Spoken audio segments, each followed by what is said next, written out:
نروح نحوسوا على بلاصه ندرقوا فيها. رانا في اكبر جزيره في شمال افريقيا. رانا في جزيرة الأحلام.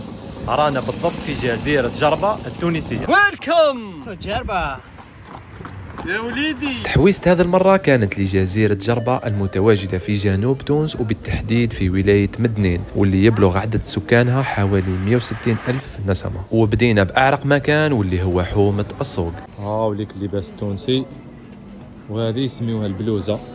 هذه أشهر لبسة لهنا في جربة، يسميوها البلوزة. وكان نديو حاجة سوفونير تاع جربة، أنا خيرت هذه كي صغيرة كي الكبيرة، 3 دينار. نقولها أفوار. أنا ندي كبيرة لاش ما فيها والو. أعطي لي أكثر من هذه ياك. A few moments later. صراحة هذا جينا الجربة تحولت الإعصار. كبوسة السيدة احكم الكبابس. الله أكبر. على تجي الجربة علاه. ادخلوا.